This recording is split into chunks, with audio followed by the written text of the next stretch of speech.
Hello అండి. అందరికీ hi. Welcome to our channel Anjali Ramavath. ఎలా ఉన్నారు? అందరూ బాగున్నారా? ఈ వీడియోలో అయితే నా ఆఫ్టర్‌నూన్ నుంచి నైట్ వరకు నా డే రొటీన్ ఎలా ఉంటుందనేది మీతో షేర్ చేసుకోవాలి అనుకుంటున్నాను. వీడియో స్కిప్ చేయకుండా చివరి వరకు చూసి మీకు ఈ వ్లాగ్ ఎలా అనిపించిందనేది మాత్రం చిన్న కామెంట్‌లో తెలియజేయండి. పెద్దమ్మాయి అద్విత అయితే స్కూల్‌కి వెళ్ళిపోయింది. మా వారు కూడా చేలోకి వెళ్ళిపోయారు. ఇక చిన్నమ్మాయి ఆద్యాని స్నానం చేపియాలనేసి నీళ్ళైతే కాగబెట్టాను మామూలుగా పొయ్యి అయితే రాచేస్తున్నాను. ఇక సమ్మర్ అయితే వచ్చేసింది కదా, మరీ ఎక్కువ వేడిగా నీళ్లు కాకుండా గోరువెచ్చగా నీళ్లు సరిపోతాయి మా చిన్నమ్మాయికి అయితే. ఇక మా పెద్దమ్మాయి అద్విత అయితే చన్నీళ్ళతోనే స్నానం చేస్తుంది అనమాట రోజు ఉదయం పూట. సాయంత్రం అయితే వేడి నీళ్ళతోనే చేయిస్తాను అనుకోండి. ఎండాకాలంలో పొయ్యి దగ్గర కూర్చొని ఏమైనా వంట చేయాలన్నా, ఏమైనా రొట్టెలు చేసుకోవాలన్నా కూడా కష్టంగానే ఉంటుంది. ఇంకా పడమటి గాలి వేయడం అయితే ఇంకా స్టార్ట్ అవ్వలేదు. లేదంటే అసలు పొయ్యి కూడా నేను వెలిగించను, హీటర్ మీదే గోరువెచ్చగా పెట్టేస్తాను పిల్లలిద్దరికి కూడా.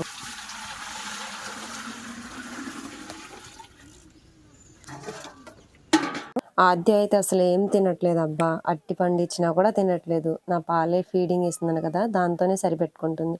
అన్నం అయితే ఒక 2 ముద్దలు నోట్లో పెట్టుకునిద్ది, 3వ ముద్దేమో ఊసేసిద్ది. ఏం చేయాలో అస్సలు అర్థం కావట్లేదు. పైన ఏమైనా ఇచ్చినా మొత్తం తినేసిద్ది కానీ ఒక అరటిపండు, పాలు, అన్నం మాత్రం అస్సలు ముట్టుకోవట్లేదు. ఏమైనా తెలిస్తే సలహా ఇవ్వండి. డాక్టర్ దగ్గర తీసుకెళ్దాం అనుకున్నాం కానీ ఏమని తీసుకెళ్తాం, పైన అంతా తింటుంది కదా, అన్నం తినట్లేదు అంటే దానికి టానిక్ ఏమైనా ఇస్తారా అనే డౌట్ అయితే వస్తుంది. చిన్నపిల్లలకైతే అతిగా ఏవి టానిక్స్ కానీ ఇంకేమైనా కోల్డ్ సిరప్లు కానీ అవి అయితే వేయకూడదని అంటారు కదా. ఇక చిన్నగా నేనే బలవంతంగా 2 ముద్దలు అయితే నోట్లో వేస్తున్నాను. ఆద్య అయితే చాలా వీక్ అయిపోతుంది. పైన తిన్నంత తింటుంది కానీ అన్నం మాత్రం తినట్లేదు. ఇంకా నడిచేటప్పుడు అయితే తూలుతూ నడుస్తుంది, ఊరుకూరుకునే పడిపోతుంది.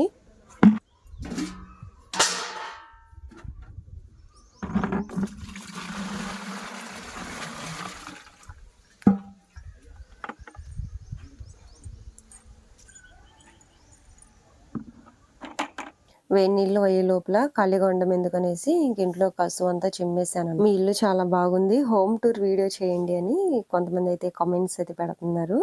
హోమ్ టూర్ వీడియో అయితే ఆల్రెడీ చేశాను. ఇంట్రెస్ట్ ఉంటే మాత్రం ఒకసారి ఖాళీగా ఉన్నప్పుడు నా హోమ్ టూర్ వీడియో కూడా చూసేయండి. బాగుంటుంది అని నేను చెప్పడం కాదు, చాలా మంది అయితే అంత పాజిటివ్ కామెంట్స్ పెట్టారనమాట. ఇల్లు అయితే చాలా బాగుంది, మా నాయనమ్మ ఇల్లు గుర్తొచ్చింది, మనం చిన్నప్పుడు కూడా ఇలాంటి ఇల్లులోనే ఉన్నామంటూ కూడా మంచి మంచి కామెంట్స్ అయితే చేశారు. నాకైతే చాలా హ్యాపీగా అనిపించింది ఆ కామెంట్స్ అన్ని చూసిన తర్వాత. మా అమ్మాయికి అయితే 2 పూట్ల స్నానం అంటే చాలా చిరాకు, అందుకే పడుకొని ఏడుస్తుంది. స్నానం ఎందుకు చేయించామని అడిగింది అనమాట. పౌడర్ కూడా పూయించుకోవట్లేదు. ఎదిగే కొద్దీ ఈ మధ్య బాగా అలగడం, మారం చేయడం, ఇంకా అలాంటి కోపపడ్డం లాంటి కొన్ని లక్షణాలు అయితే బయటపడుతున్నాయి. అంతకుముందు అయితే అస్సలు ఏడ్చేది కాదు, మంచిగా ఆడుకునేది. ఇంకా నేను అనుకునేదాన్ని అమాయకురాలనుకుంటా, పాపం నాతో పని లేకుండా మంచిగా ఏడవకుండా ఆడుకుంటుంది అనుకున్నాను. కానీ అమాయకురాలు అయితే ఏం కాదు, ఇప్పుడిప్పుడే అంతా బయట పెడుతుంది అనమాట. ఇంకా ఆద్య పడుకున్న తర్వాత వంట అయితే చేస్తున్నాను ఆఫ్టర్నూన్ టైంలో. రాత్రి అన్నం వండాను కానీ అన్నం కూర అయితే అసలు అంతా అలాగే మిగిలిపోయింది అనమాట. ఉదయం అయితే అసలు వండలేదు, మళ్ళీ వండితే వేడి అన్నం పక్కన చల్లన్నం అంటే మనం వేడన్నమే ప్రిఫేర్ చేస్తాం కదా, అలా ఉంటదనేసి ఇంక వండలేదనమాట. అంటే మా ఇంటికి రాత్రి నిన్న రిలేటివ్స్ వచ్చారు. చికెను, రొట్టెలు, అన్నం అయితే ఎక్కువ పెట్టేశాను తింటారేమోననేసి. వాళ్ళు కూడా ఇంకా 2 రొట్టెలు తినేసి సరిపెట్టుకున్నారు, అన్నం కూడా తినలేదనమాట. ఇంక ఉదయం నేను మా వారు తిన్నాము. పిల్లలిద్దరైతే మా అమ్మ ఇడ్లీలు చేస్తేను ఇంకా ఇడ్లీలు పంపించిందనమాట, తినేశారు వాళ్ళు. ఇంకా ఈరోజు అయితే చిక్కులు కూర వండుతుంది అనమాట. ఎప్పుడో తెచ్చారు మా వారు, నేను కవర్లో ఫ్రిడ్జ్లో పెట్టేసి అలాగే మర్చిపోయాను. కొన్ని పాడైపోయినాయి, కొన్ని మంచిగా ఉంటేను మొత్తం ఉడకబెట్టేశాను.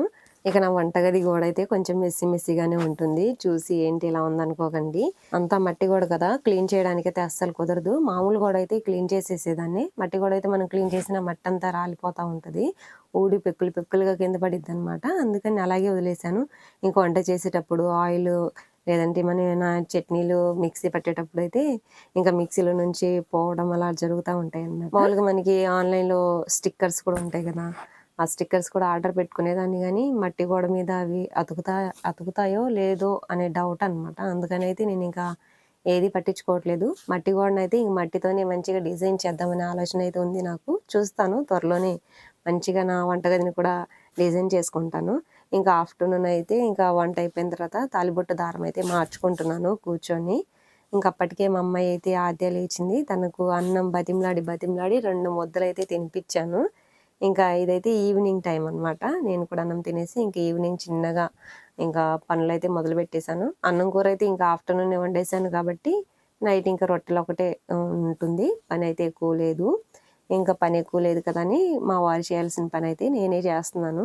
ఇంకా గూడ్లు అంటే కోళ్ళ గూళ్ళుంటాయి గదా! అన్నీ క్లీన్ చేస్తున్నాననమాట.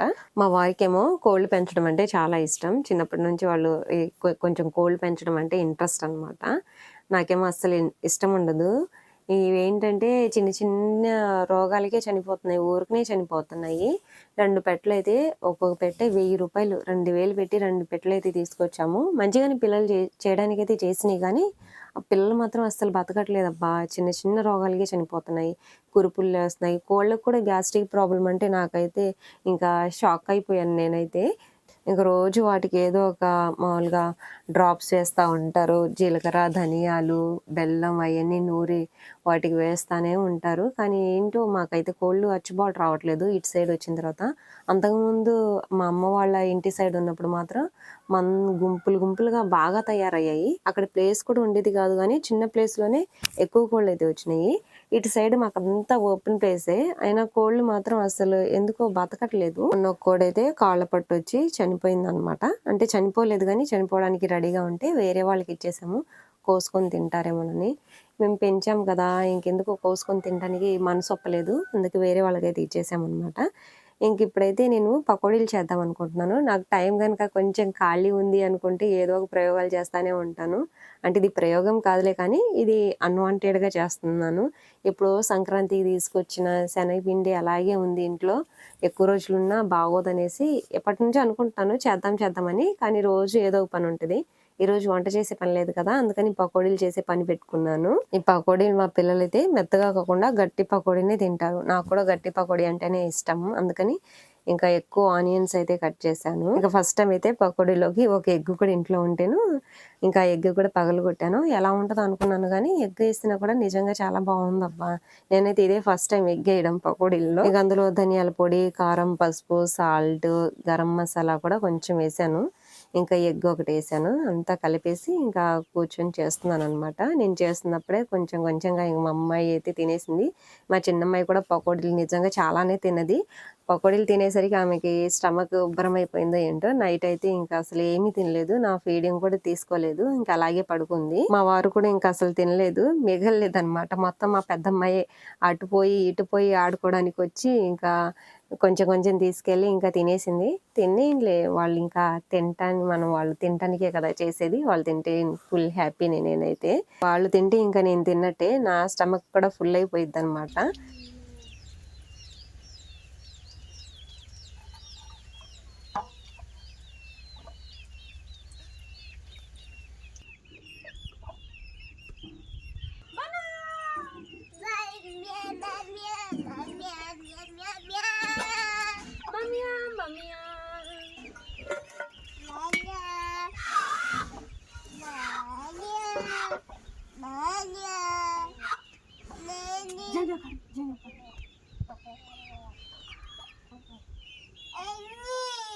ఇంకా అవి చేయడం అయిపోయిన తర్వాత రొట్టెలు చేసే ప్రోగ్రామ్ అయితే పెట్టుకున్నాను.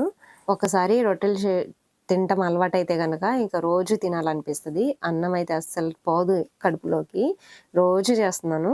కనీసం బాగోలేకపోయినా కూర్చొని ఒక 4 అయినా సరే చేసుకుంటున్నాననమాట. ప్రతిసారి 5 రకాలు కలిపేదాన్నని చెప్పాను గదా! ఈసారి మాత్రం ఓన్లీ పచ్చజొన్నలు మాత్రమే ఎక్కువ కలిపాను. బాగున్నాయి పచ్చజొన్నలు కలిపి రేషన్ బియ్యం కలిపి చేసుకున్నా కూడా చాలా బాగున్నాయి. కాకపోతే జొన్నలు ఎక్కువ కలపాలనమాట. ఇంకా బియ్యం కలిపి బియ్యం పిండితో చేస్తే ఏం హెల్త్ ఉంటది. దాని బదులు ఇంకా అన్నం తిన్నా సరిపోయిద్ది గదా! అందుకని పచ్చజొన్నలైతే ఎక్కువ కలిపాను. ఈసారి మాత్రం ఇంకా రాగులు కలపాలి అనుకుంటున్నాను. ఓన్లీ రాగులు. రాగులతో చేస్తే ఏంటంటే త్వరగా గట్టి పడిపోతాయన్నమాట రొట్టెలు. అందుకని కొంచెం అందులోకి మామూలుగా మన గోధుమలుంటాయి గదా! గోధుమలు కూడా కలిపి పట్టిచ్చిస్తే బావుంటదని నెక్స్ట్ టైమ్ అయితే ఇలా ట్రై చేయాలి. ఆల్టర్‌నేట్‌గా అది తినాలనమాట. తీసుకొచ్చిన కట్టెలైతే ఊదాల్సిన పనే లేదు. అవే మంచిగా ఎలిగిపోతున్నాయి.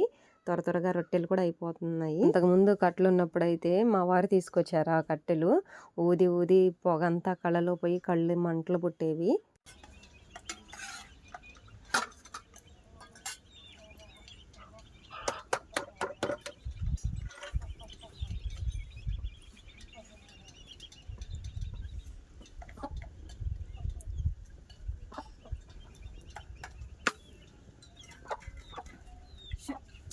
రొట్టెలు చేయడం అయిపోయిన తర్వాత పిల్లలకి స్నానాల కోసం వేడి నీళ్ళు అయితే పెట్టేశాను. మా చిన్నమ్మాయి ఆద్య అయితే ఎక్కువగా నీళ్ళ దగ్గరే ఉంటుంది. బాగా తడుస్తుంది. జలుబు దగ్గు మాత్రం అస్సలు తగ్గట్లేదనమాట. స్నానాలు చేపిచ్చేసిన తర్వాత మా అమ్మ పాల కేంద్రానికి పాలు పోయడానికని వస్తే మా అమ్మని చూసి ఇంకా వెంటపడ్డారు.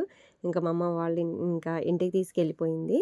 ఇంకా నేనైతే తినేస్తున్నాను. అబ్బా మా వారేమో రిపేర్ పెట్టుకున్నారు. మీరు తిని పడుకోండి, నాకు లేట్ ఉంది, నేను స్నానం చేసి తర్వాత నేను వేసుకొని తింటాను అంటేను సర్లే అని నేనైతే తినేస్తున్నాను.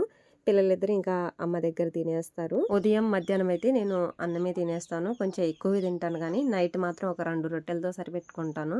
అన్నం తినను. ఒక గ్లాస్ మజ్జిగ అయితే తాగుతాను అనమాట. ఇంకా ఆఫ్టర్నూన్ చేసిన కర్రీ ఉంటేను ఇక అది వేసుకొని తింటున్నాను.